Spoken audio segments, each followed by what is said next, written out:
சைலண்ட்டாக உட்காந்து வானத்தை பார்க்குறது எனக்கு ரொம்ப ரொம்ப பிடிக்கும். உங்களை எத்தனை பேர்த்துக்கு பிடிக்கும் மறக்காமல் கமெண்ட்டில் சொல்லுங்கள். நேற்று தக்காளி சோறு வீடியோ போட்டிருந்தேன். அந்த ரெசிபி வீடியோ பார்த்துட்டு அதுக்கு கீழே பிரியா சிஸ்டர் ஃப்ரம் பெங்களூர் ஒரு ரெசிபி கொடுத்துருந்தீங்க. கண்டிப்பாக சீக்கிரம் அதை ட்ரை பண்ணிவிட்டு உங்களோட ஷேர் பண்ணிக்கிறேங்க.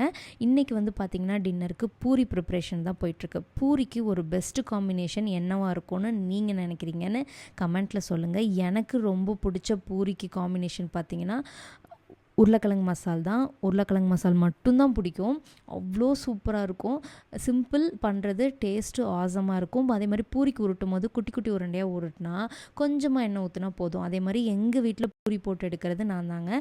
ஏன்னா பர்ஃபெக்டாக எல்லா பூரியும் உப்பி தான் வரும். இதுக்கு ஒரு சின்ன ட்ரிக்ஸ் இருக்குது, வேணும்னா சொல்லுங்கள். அடுத்து ஒரு வீடியோ இதுக்காகவே நான் உங்களோட ஷேர் பண்ணிக்கிறேன்.